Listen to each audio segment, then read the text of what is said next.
you'll find lots of them that are buried, and the child will be buried right beside them. That's because they died of their first child. And today, they no problem at all. They just cesarean and away we go. No problem at all. But we have a tendency to forget those days, and it's funny. I was watching this morning, and the chairman of the Rural Physicians of Canada was on, and he said there's a tremendous shortage of rural doctors right now, and it's going to be for a long, long time. Said the average doctor in the city has about there's about what was there 40 people, 50 people in one doctor. In the rural areas, it's 900 people with one doctor. Remember a few years ago, I was talking to my doctor, and the government of Quebec just brought in a rule that the doctor to be on the Quebec plan where you get to run the card, you have to have a minimum of 500 patients. He thought that was a kind of a laugh because at that time he had 2,500 patients. He says 500 was just a kind of a hobby. So if you're on a hobby, you can do something else. You don't have to be a doctor. But we tendency, we don't remember that stuff. We forget about it. How about some questions about agriculture? That's what I'm supposed to be talking about. That's no good. There should be lots of questions. How did they actually start digging the ground? Like, I tried to dig a little garden, and I spent all summer just digging this much area, and it didn't produce anything afterwards. How did the first people do that? You have to remember that when the farmers first came here, or the people came here, it was all bush. And there have been twigs and leaves falling off the trees for 500 or 2,000 years, and it was all new land. And any old farmer will tell you, new land grows pretty good for about 3 generations before you have to put on any fertilizer or even manure. That's why back then you could pretty well plant anywhere at all and everything would grow. The biggest problem back then was to get rid of the grass. If you'd cut grass, you have to be very diligent and pull it all out, because if you didn't, it would take over your garden. That was an absolute necessity to get rid of the grass. How did they get all this seed to start with? How did they get it here? That's what always bothered me. They brought it in their pocket. Yeah. How much seed could you carry in your pocket? Not very much. Well, how did they? Had to be some other way that they got it. The first few years, really, they didn't eat hardly anything. They kept all their seed for reproduction for the next year. And they ate berries and other things that grew naturally. I know that, but at the same time, I wonder how they got all the seed here. You know, you carry so much on your back. Yeah, at the start they brought some in, but at the start it was very expensive. It was like today you'd go and buy a bushel of corn and pay $600 for a bushel of corn. Well, back then you only paid probably $1 for buying a seed, but back then $1 was as much as $600 today. Yeah, but they didn't have any money to start with. So that's right. Some of them came with a few bucks. I mean a few bucks. They might have came with maybe $2 or something. They wouldn't spend $1 on seed either. They might spend 25 cents on seed, but not $1. And the early seeds were basically grown, and they were traded from farm to farm. Because I remember one of my neighbors, and he grew really, really good grain. He always traded the grain he had heavy land. He always traded his grain with the farmer on light land. And said if you took grain that was grown on heavy land and planted on light land, it grew really well. Take grain that was grown on light land and planted on heavy land, it grew really well. I kind of forgot about that, but that was just when they started bringing in certified seed, and everybody was going to buying better seed. But he grew up the old way, and the old way was you traded the seed with your neighbor. That was how they got started. They traded a lot of stuff with the neighbor back then because there was nothing. Like I said, there was no money, there was nothing. Yeah, but it was all trees, so where the hell, it must have took a long, long time before they could plant this grain. Yeah. Their choice of land at the start was to get a piece of land with a little wee opening in it. The little wee opening was the place to start. Yeah, but usually built their cabin on that spot. The first cabin was built on one of the farm that my son owns now. It was the old Russell place down there. The first cabin was built on rock. There was nothing, you couldn't roll anything on the rock, so they built the cabin on the rock. That's how they saved the land there. That's another story. Another one of my ancestors came from Germany in 1776. He settled in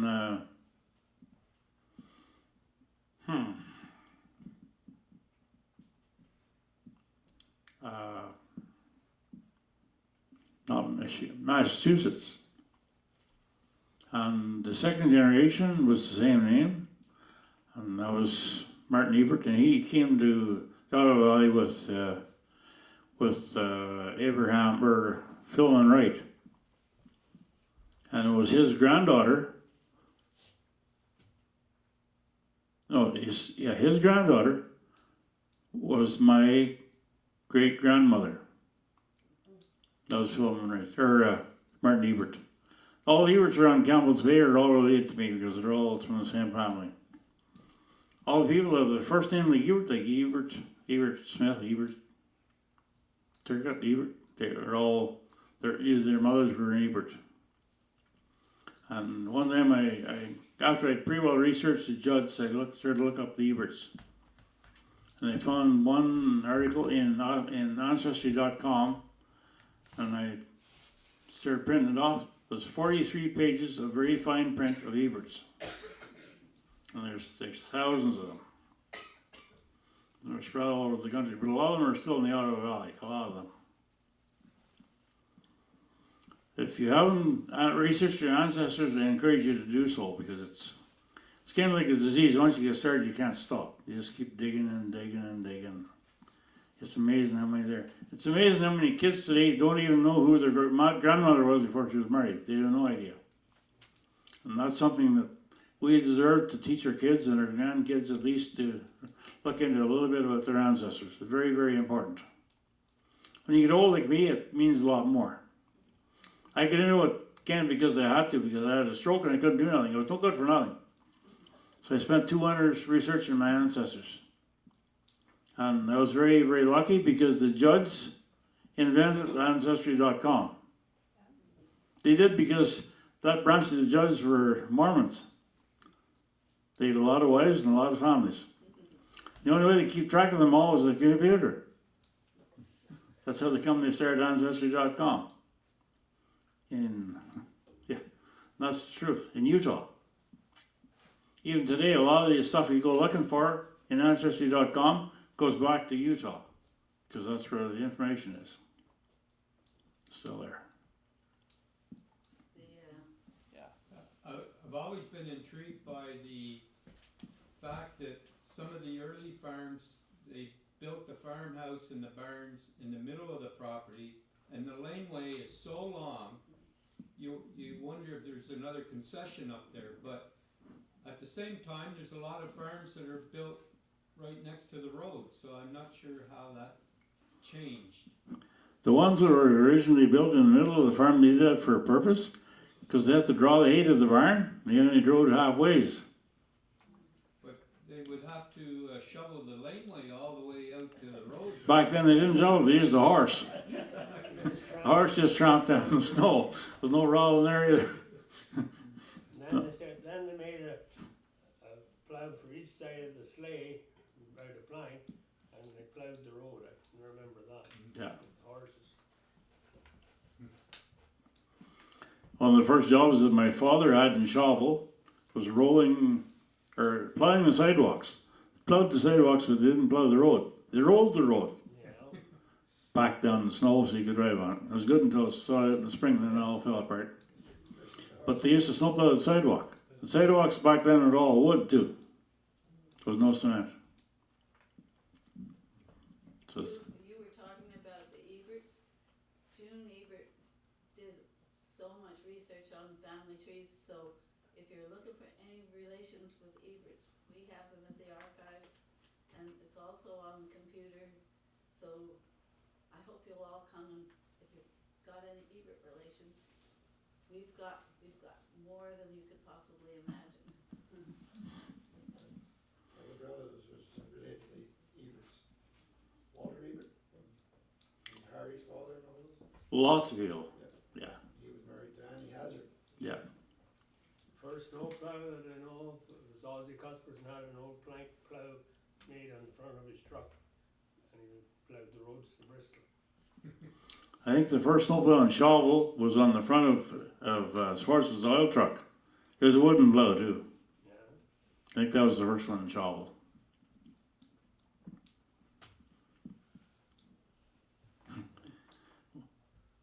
Up in the hills of Thorn, I wander around through the bush, and there are stone piles everywhere. That means that land was not only cleared at one time, but they grew a crop there, right? Mhm. Because just to graze, you don't need to pick up all the stones. You're absolutely right. In Thorn, a lot of people wonder why people would ever farm in Thorn. Well, first of all, a lot of people came from Ireland, or if you're ever in Ireland, Ireland is all stones too. They've been used to picking stones for 5,000 years, so it didn't bother them at all going to Thorn. Some of the stones up there are pretty big though. Yep. But the other thing that we forget about the reason why they built back in Thorn and back north of Charters and Lady Smith. Back then, a lot of their sales, like their hogs, beef, hay, oats, all went to lumber camps. The lumber camps are all in the bush, so the closer you were to there, the less trucking you had to get the produce there.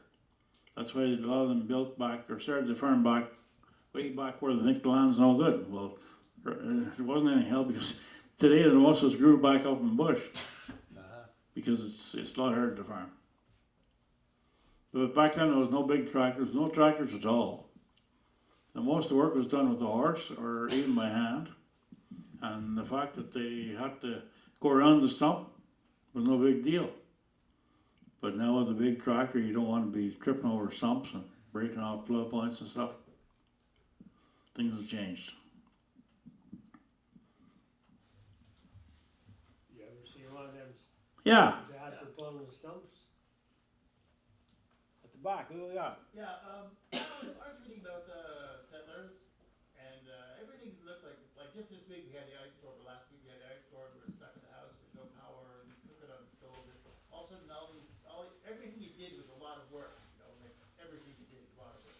Then we had to cut up the damn trees afterwards, and everybody had to storm back. And so, I mean, these people are dropped in the middle of nowhere, and they came from Ireland, and I don't think they had a whole bunch of skills in Ireland. Most of them, they're basically. And also they have to learn how to build a house and clear land and operate a horse and operate a team and all this kind of stuff there.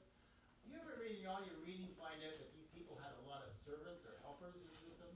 I mean, it seems like amazing that a man and his wife or a husband and wife and a few sons get dropped in the middle of nowhere and 5 years later they clear five acres, which is incredible tasks in my book. You know, it's like cut down a tree and they sit there and sleep for the next 2 days.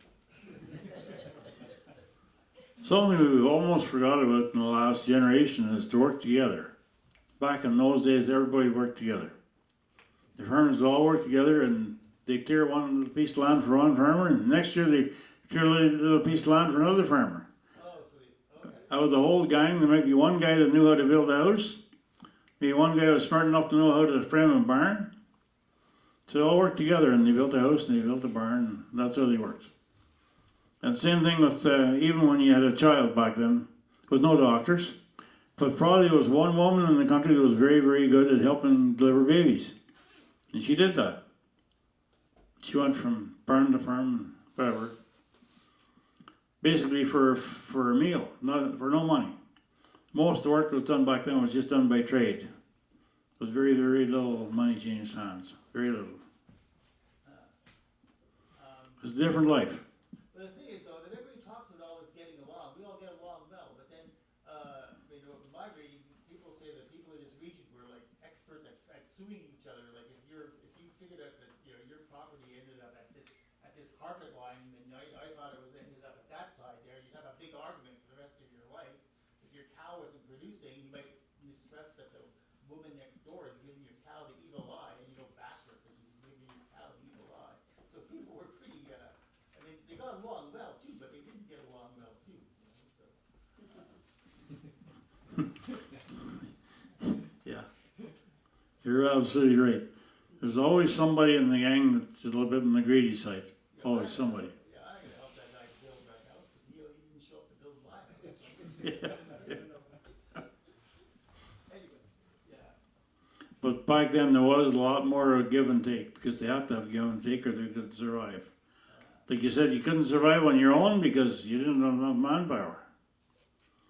And when it come to digging out stumps or pulling stumps, be one stump puller for the whole community, and who owned it, probably the community all kicked together and built it. And they'd use one stump puller and they'd go to one friend, they'd pull out 5 or 6 stumps, and then they'd go to neighbors and they'd pull out 4 or 5 stumps there. That's how they got along. Did you ever see one of them? There's one down at the old farm, Heritage Farm on the St. Lawrence River. On big wheels, Yeah, big rig that the rope went around, and yeah. horse pulled it, and that winch. I think that stump puller came from Pontiac County too. I'm pretty sure it did. I forget who donated it, but I'm pretty sure it came from up here. At Upper County Village. Still there. You have to remember that back then there was no such thing as a chainsaw either. They didn't even have a saw back then, they used an axe. Start trying to chop down a tree that's 24 inches in the butt with an axe, it's quite a job. Kept you busy. Keep this, yeah. You wouldn't get cold anyway. The seed introduction and improvement of seed that would adapt and grow, like I'm thinking of corn.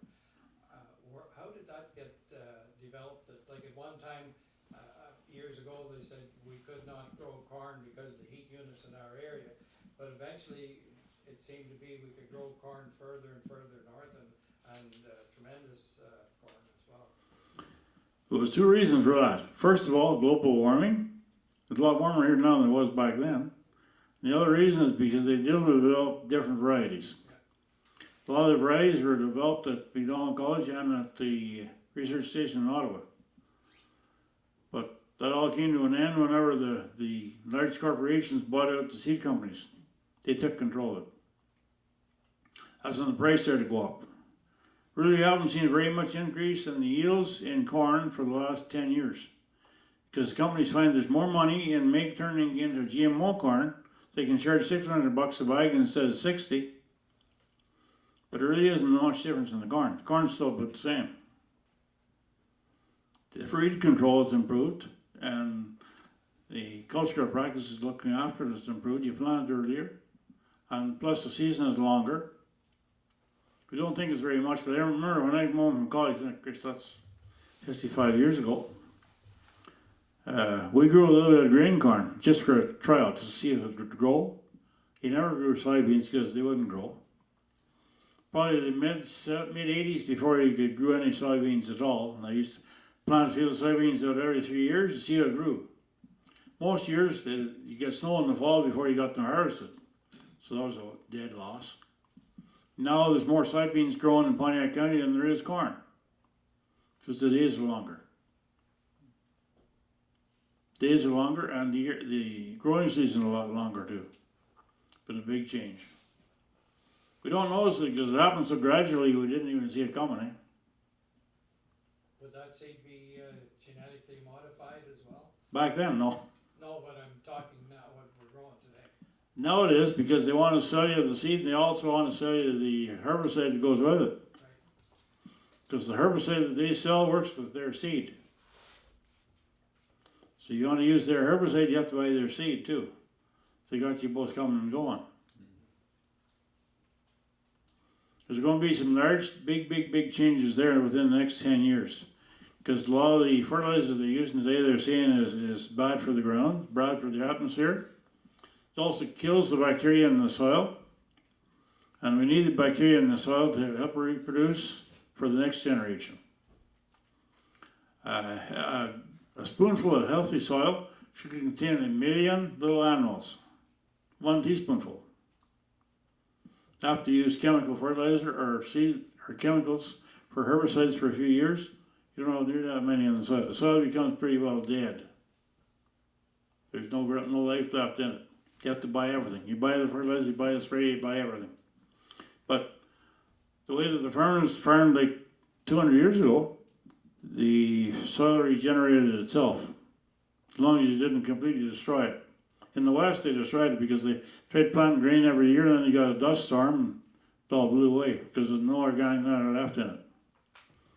So there's changes. There's been a big change in the last 50 years. There's going to be a lot more changes in the next 10 years. It's coming. Does the farmer have any input into any of these changes with the big companies?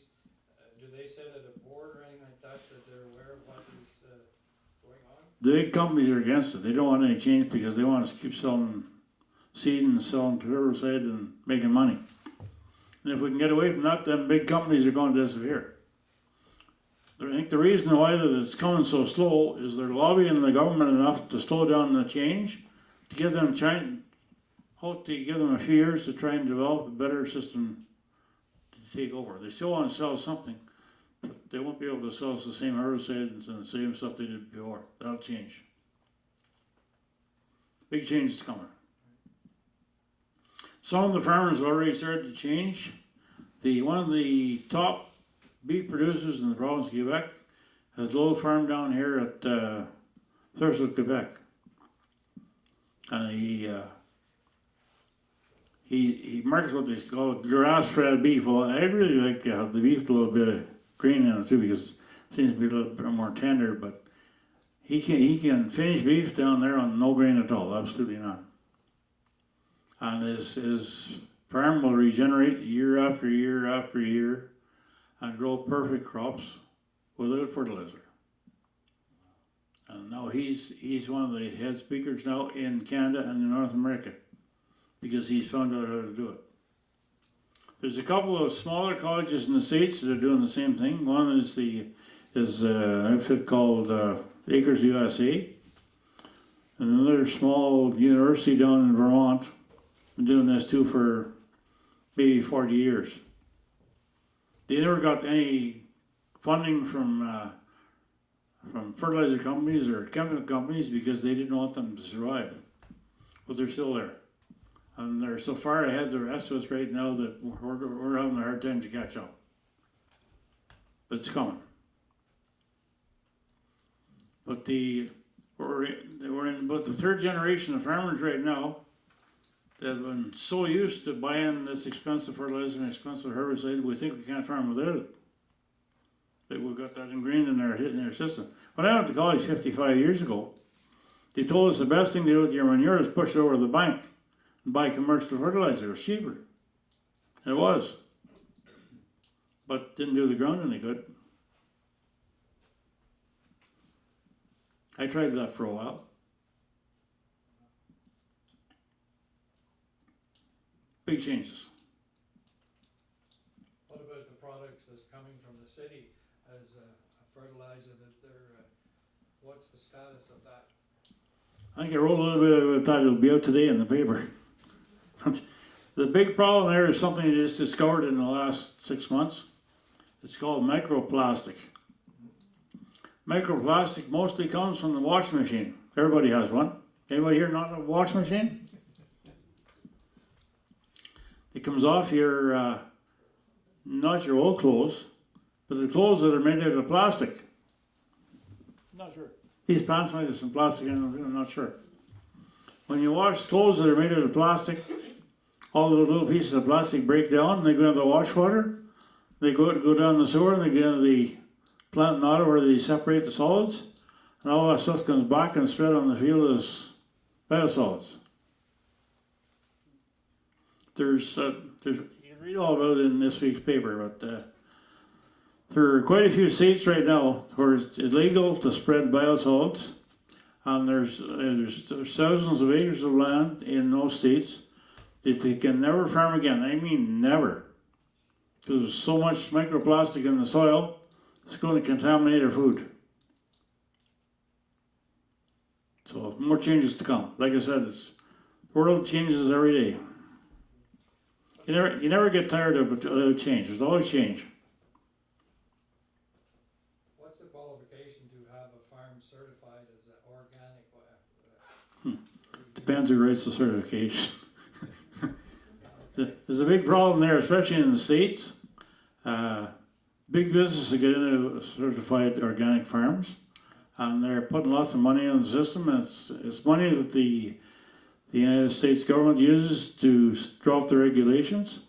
They drew up to make that farm profitable, that big farm. But the certification they have in Canada is a lot better certification. It's done, it's real. Like if a farm is certified organic in Canada, it's organic. In the States, it's not. If you buy organic vegetables from the States, probably not organic.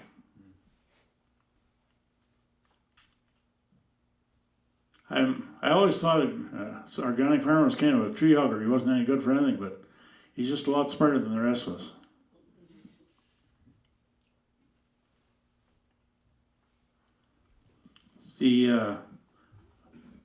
One of the last meetings I was at is the Farmers Union in Quebec City. The guest speaker there talking about the most productive countries in the world for like food per acre. The most productive ones were ones that have no GMOs and don't use very much commercial fertilizer. But they're very far advanced, way more advanced than we are. And the least productive farms in the world are the ones that used the GMOs and all this advanced technology, but they can't afford it. They're going broke. One was India. India started, the only crop now in India that's GMO is cotton, and just some of it, not very much of it. Because there was one company that was selling both the cotton seed, the GMO cotton seed, and the herbicide to spray on the cotton. And the farmers were paying more for the seed and the herbicide than what they're getting paid for the cotton in the fall. So needless to say, they were going broke and committing to suicide, and things weren't going very good. And we have a connection to that too. There's a guy around here by the name of Adams. I'll call him the Australian farmer. His father started a company that bought all the cotton for the Roots Company. Now, the Roots Company that makes sweaters and all that kind of stuff. He buys all organic cotton. And he went to India and a few meetings with some of these farmers that were going broke, and said, if you'll sign up with me and grow organic cotton, I'll buy you the seed in the spring. I'll guarantee you I'll pay you so much for your cotton in the fall, as long as you abide. And within 5 years, 10, a lot of them had bought their farms back and they were starting to grow cotton for him. And they're a multi-million-dollar company right now.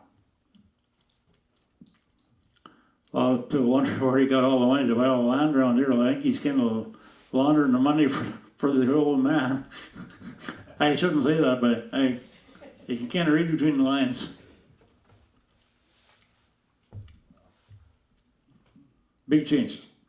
What about weed control when you get away from, so you're organic or whatever it is, and what's the scenario there? Like, how's that handled?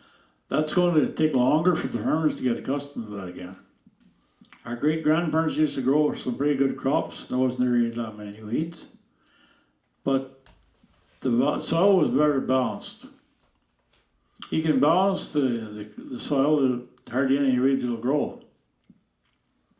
I have a little book at home, I think I've read it, written about it before, called Weeds and Why They Grow. And I can basically look at a field now and look at the weeds that's in the field, and I can tell you what's wrong with the field, what it needs for a fertilizer. As you know, a certain fertilizer, if it's too high, the field will be full of weeds. Same thing with the bugs in the soil, like corn borers and corn and rootworm and all that stuff. Canada came and did a couple of years study on a couple of cornfields at home, and they were looking for western rootworm, and they couldn't find any. And they asked me, I said, how come there's no rootworm here? Every place else we have the rootworm. I said, well, first of all, the rest of your fields are probably low in too low in calcium. If the calcium is high enough in the soil, you don't want any rootworms. You don't want any armyworms, you don't want anything like that at all. Because the moths, they look for plants that are distressed, and that's where they go and they lay their eggs. If they find a field that's low in calcium, the weeds will be distressed, and those butterflies or whatever, they'll lay their eggs in that field, and they'll grow into caterpillars or armyworms or whatever. If they don't land and lay their eggs, you won't have any worms. So you can actually fertilize the field against that stuff. You can balance the soil against it. But that's another level of education. They don't teach you that in college. Because most of the colleges are actually pretty well money donated by the large chemical companies. It's done for a reason.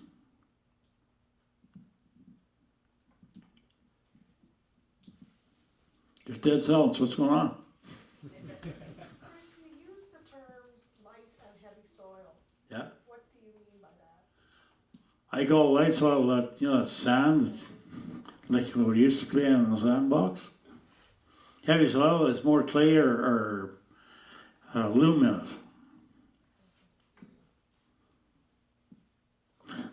I used to have an old saying myself years and years ago. It said that neither clay nor sand was any good because you got enough shit mixed in it would turn into loam. You find that your loam is the most productive land everywhere, no matter where it is. Soil is a mixture of chemicals, or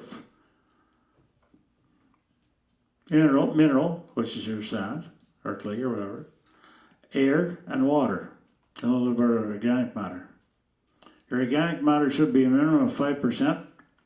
Most of the soils now are getting down around 2%, because we've depleted the organic matter by using too much commercial fertilizer and weed sprays. A lot of the younger farmers around here would kill me if it got me talking like that, but that's the way it is. And you said you planted soybeans. Did you learn about that at college? Yeah. I noticed they were growing them all over the country, and I wondered why we couldn't grow them. The reason we couldn't grow them is because it was too cold here. You notice that there's not any canola here either. It's too warm for canola.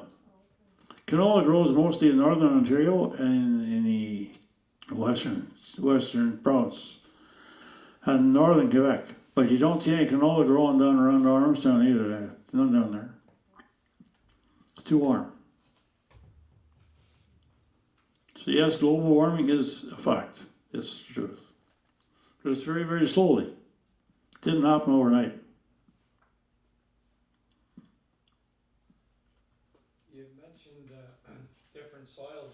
At one time, some of the farmers would use a subsoiler. And what's the status? Is that a thing to change bring the clay up into the uppermost sand or whichever way it is? Or what was the reason for that? The problem we were having back then, Wayne, is what I call compaction, or that layer of hard pan below the plows there. The plows only plowed 6 or 8 or 10 inches deep, and then below that, it was so hard it was just like a rock. That's because the calcium was too low. A lot of the organic matter had completely decayed away. It was gone. There was none down below. Once you dig down a foot and a half deep, you won't find any organic matter down there either. It won't be there. There's 3 ways to eliminate plow pan, or hard pan. One was the subsoiler. It was very, very expensive.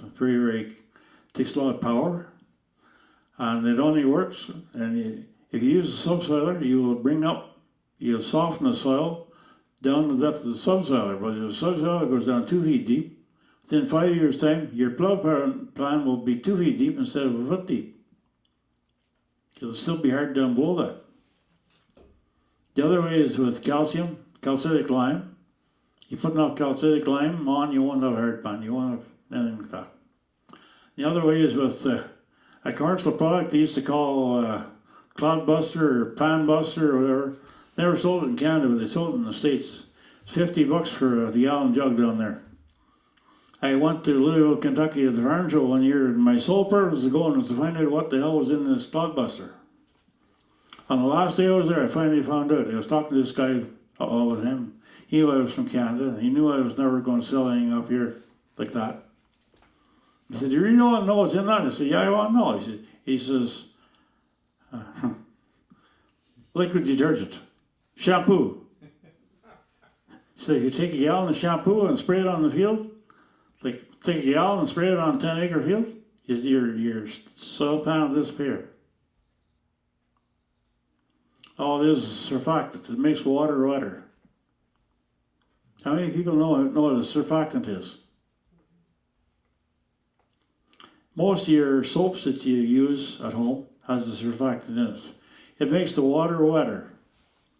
Not only if you take a drop of water and put it on the table, it'll stay in the same place. You can just be a drop of water. If you put a little surfactant in and set it on the table, it'll cover an area about 3 inches square. The same water. Just because the surfactant, what it does is it releases the surface tension on the water. That's all it does. See a fellow sitting at the garden. Remember when Lauren and I used to spray the garden with a mixture of diesel oil and soap? And something else. Didn't talk about it very much, so. You just took it when you weren't looking. But we could spray a field of corn back then for about $4 an acre. Didn't cost very much. But we were using a surfactant which came in the soap, and using diesel oil which made it stick to the plants. And it's just doing the same thing the chemical companies are doing, because they're doing it for money, and we're just doing it for the hell of it.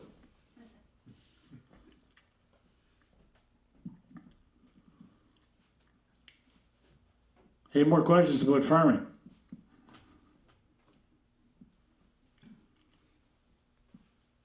Yes. Yeah, as a draft horse breeder, I've always been interested in early agricultural practices that relate to farm and draft horses. Can you tell me a little bit about the first draft horse breeds here in Pontiac County?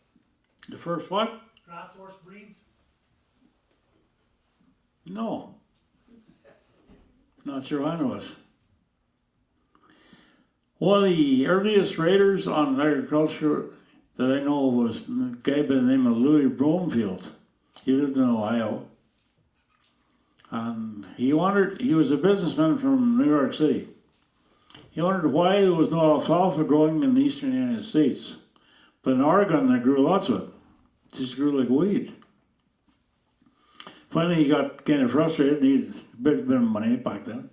He bought 4 flat carloads of soil from Oregon, trucked it to the east, or brought by train to the east, and he spread that soil on the land in Ohio. And the next year he had a field of beautiful, beautiful alfalfa. And it took him a while to figure out why. It wasn't because of the soil, it was because of the inoculant that was in it. Now when you plant alfalfa, you always use inoculant. And they're like a bacteria that turns oxygen into something that the plants can use. And he was the first man in North America to discover that. You can still read you can buy his book today. It's called Malabar Farm by Louis Bromfield. It's a book about 1.5 inches thick, and it's one of the best books I've ever read in my life. My grandfather got it when he was a kid. I still have a copy at home.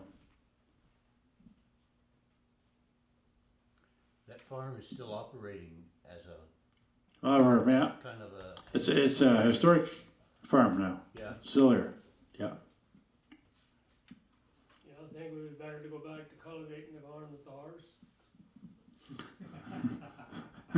And main thing, spread the manure too. That's really important too. This way. Yeah, anyway at all. Doesn't matter how you spread it as long as you put it back in the field. That's right. You notice that most of the farms, the fields close to the barn, always grew better than the ones that are way far away, because they didn't draw the manure very far. Ones that were close to the barn always grew really, really well. That was the problem we had with a lot of the farms. I say the farms north of here, between here and the bush, which is the kind of from the arm back. They sold an awful lot of their produce to the bush for feeding the horses, like their oats and their hay and their grain and their hogs and everything. But they never brought any of the hard shit back. It's still in the bush. So those farms, they never got any organic matter back for years and years and years. Eventually it got depleted. That goes for any farm, doesn't matter who it is or where it is. But when I went to college, they told us that the best thing to do is push the manure over the hill and just buy the fertilizer. That didn't work. Another crop that their ancestors used to grow was buckwheat. Anybody know why they grew buckwheat? Float it back onto the ground. You flooded it back down and made the ground nice and soft. The other thing too is it was good for feeding the hens. Hens used to eat a little bit of buckwheat.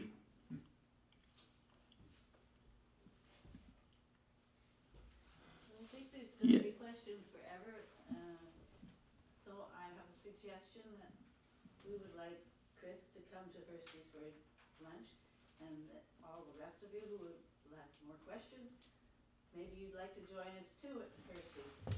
And Chris has done a wonderful job of teaching us about farming. Maybe some of you have got some great ideas that you're going to go home and make happen. I don't think I will.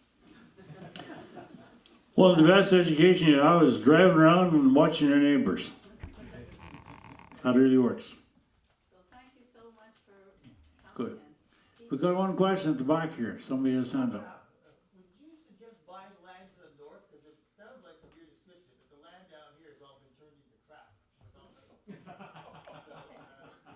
So the land up north is still good. It's not being used. So when you tell your ancestors, if you go, or not your ancestors, but the people who come after you in 100 years, go buy land, 200 miles north of here. I have a friend of mine that lives on Island right now. He's lived there now for about 15 years. The army got was one of these old farms wouldn't grow nothing. And he planted buckwheat and he plowed it down, then he planted fall rye and he plowed that down. Went about 5 years and never grew nothing for sale. Now he's one of the best farms in the county on Island because he brought it back. You don't have to use manure, but you can use what they call green manure. It's the same thing. Yeah, it sounds like it's going to be quite good up there, like 100, 200 miles north and something like that. So, The big problem we have now is if you go too far north, you're getting into a colder climate. The reason why that they grow better crops, let's say down by Winchester down that way than we do here, is because they've got about 150, it's more than what we do. With global warming, we're getting more heat in us. We're also getting to the proposition that we're going to have a drought. Some of the climate experts now in Quebec and also in Canada have told us that the most dangerous place in Quebec for drought in the next 50 years is the very best land that we have. That's the land between here and the river. There's a narrow strip of land between here and the river. It runs right from Sheenburg right to Ottawa. That's the best land in the country, and that's going to be the most drought-stricken land in Canada within the next 50 years. Well, you and I won't have to worry about it. No, we won't have to worry about it.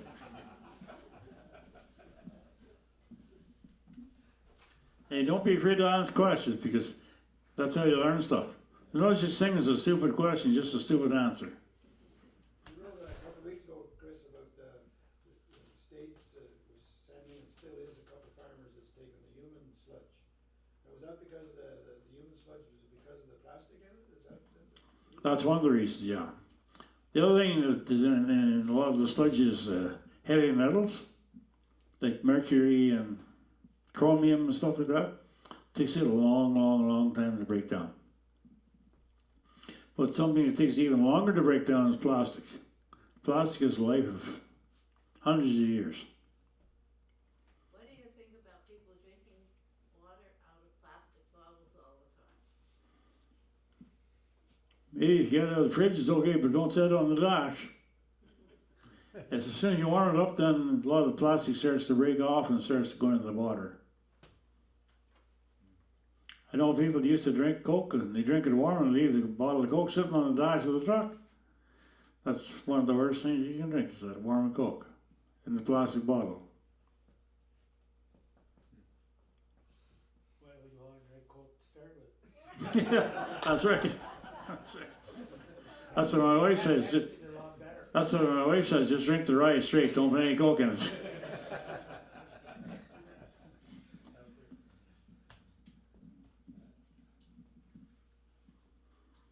I'm sure they didn't answer all your questions, but I hope they've got you interested enough you to keep looking into this stuff that I'm talking about. 'Cause it's still going on. Just keep reading Chris's articles, they educate you every week. You know, there's a lot of stuff they write about has nothing to do with agriculture, or very little. They try and write different subjects just to keep you interested, that's all. Keep you thinking. Why does nobody believe in plowing anymore? Plowing is good, except for one reason, really. It turns the ground upside down.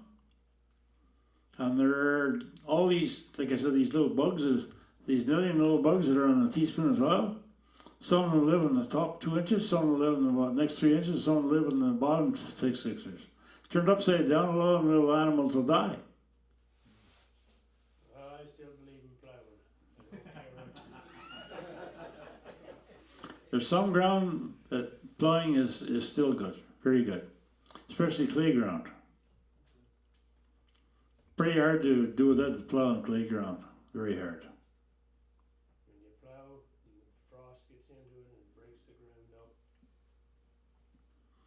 Something I always believed in is using a chisel plow, because you leave the field so rough you can't even walk across it, but it catches lots of snow and water in the winter time. It lets lots of air in the ground, and if you want to break down organic matter, you have to have a combination of air and bugs and water. And if you don't kill the bugs, leave them there, maybe spread a little manure on too, mix that into with it. It helps to break down the topsoil. Some of these new varieties of corn we have today, they're also what they call BT corn. And you don't have to spray it for the bugs. The bug killer is right in the corn. The corn grows its own bug killer. But not only does it kill the bugs as the corn stalk's still living, but when you combine the corn and you go to plow the corn down, and the bug eats into that corn stalk, he dies too. So your organic matter will not break down the same as it did 20 years ago, because there's too much spray already in the corn stalks. Something Donnie Newt told me about 5 years before he died. He said he's awful glad he's not growing tobacco nowadays. I said, why, Donnie? He said, well, we used to always spray it to kill the worms and the bugs on the tobacco. Now you don't have to do that anymore. The bug killer's right in the tobacco. It's all GMO tobacco. Said to Donnie, what happens when you smoke that stuff? He said, I guess you get the bug killer too, I don't know. Lucky the most of the people here don't smoke. I don't think they do. If you do, maybe you should quit. Well, I had a lot of bad habits, but that wasn't one of them. I never smoked really, but the reason I didn't smoke is I used to see my dad stop and they'd make 2 runs around the field while I used to have a cigarette. To me, that was just completely two wasted rounds around the field if I smoked. The only thing I thought about smoking was rolling. I wanted to do that and I couldn't roll it, so I never smoked.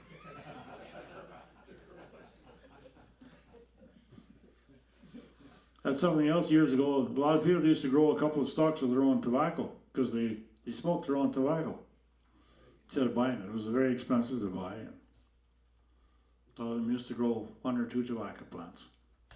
It's even worse now.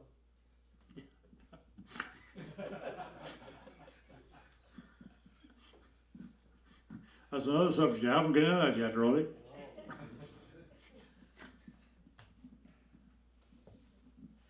One or two plants is not enough, Rolly.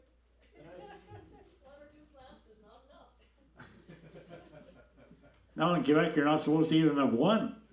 Just made it illegal without anything in Quebec at all.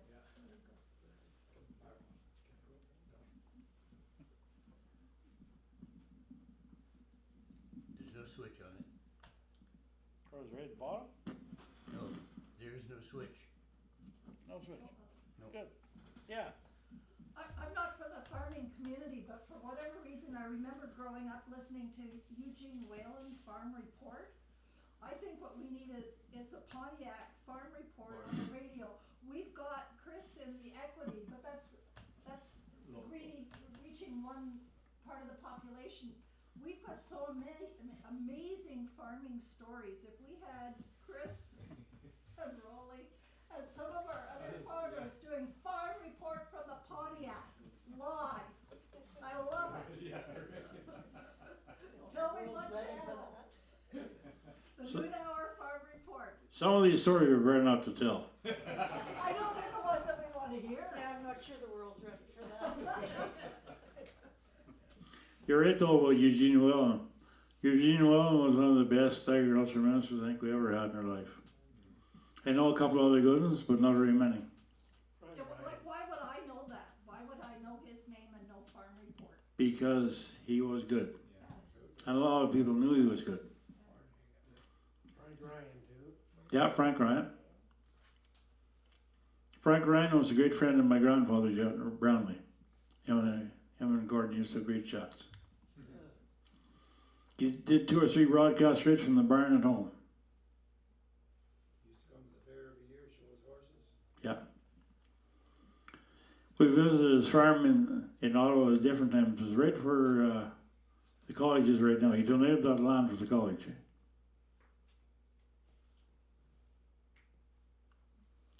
Great person for the country. A few of them. Few. And a lot of people. One time I was at I shouldn't keep rambling on, but one time I was at a beef meeting or a dairy meeting in Longueuil. Then most of the meetings were 2-day meetings. You went to a meeting one day, French was terrible that day. By the time you got the next time and the second day, I could talk French pretty good. But the night before, in between, we used to always go to a bar and have a few beer and have a chat. And I was sitting around there, and one of the guys looked at me and said, "Where the hell did you come from?" And he said, "Are you Irish?" I said, "Well, do you really want to know?" "Yeah, I really want to know." I said, "Okay." He says, "My ancestors came from France." His eyes got up at the size of that microphone at that time. Then I said, "We went to England and we beat the shit out of the English with the Norman invasion and took over England." They did. You know, at one time there was more French spoken in England than there was English. That's the truth. Then I said in 1630 something we came to North America. Then I said after another couple of hundred years we moved to Quebec. I said, "Now you're stuck with me, I'm here." But we've been in Quebec since 1800, so I don't know whether that makes us a historic Anglophones or not. Not sure. Have to fill out the paper. Let's fill out paper. That's another subject that shouldn't even be brought up because it's just stupid. There's no need to even talk about that. It's just somebody's not making any sense. A lot of decisions are made today to be a politician for votes, not for the common good. Just trying to get re-elected. By the time they get kicked out, it'd be too late to do anything about it.